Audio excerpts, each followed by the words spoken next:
what that does is allows us to have more travel at the end, such that if we've got some ditches, gullies, that sort of thing, we can follow those deeper contours a little bit closer.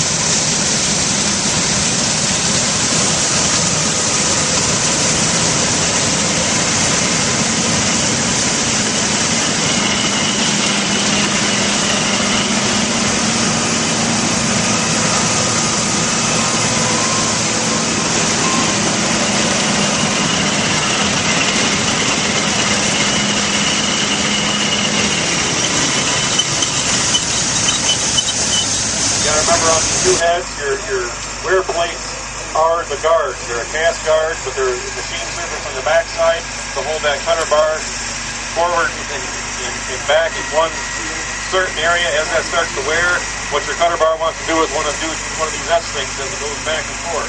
You want to get that out of that. That might just move it a little bit and then retighten it in the center, and I'll hold it over whatever way it needs to.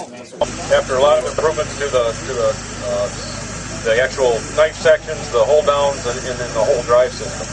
If you look at this head here, this is driven on... And the big drive for us was direct cutting edible beans. Now our biggest market is soybeans, basically because they're growing all over the world. And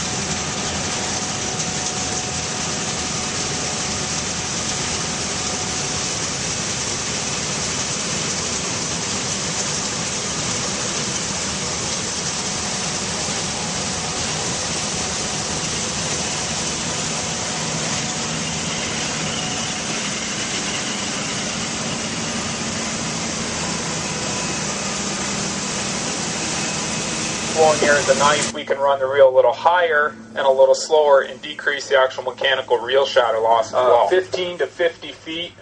We actually have some 50 footers now running on some test stuff here for next.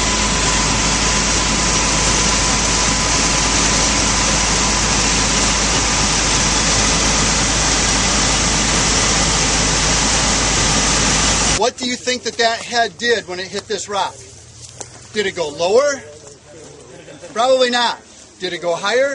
If it went higher, what happened to the beans that were right on behind that rock?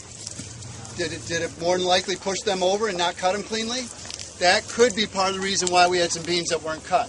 So watch that. Maybe as you're watching them go through this field, is that header going up and down, or parts of the header going up and down because of these stones?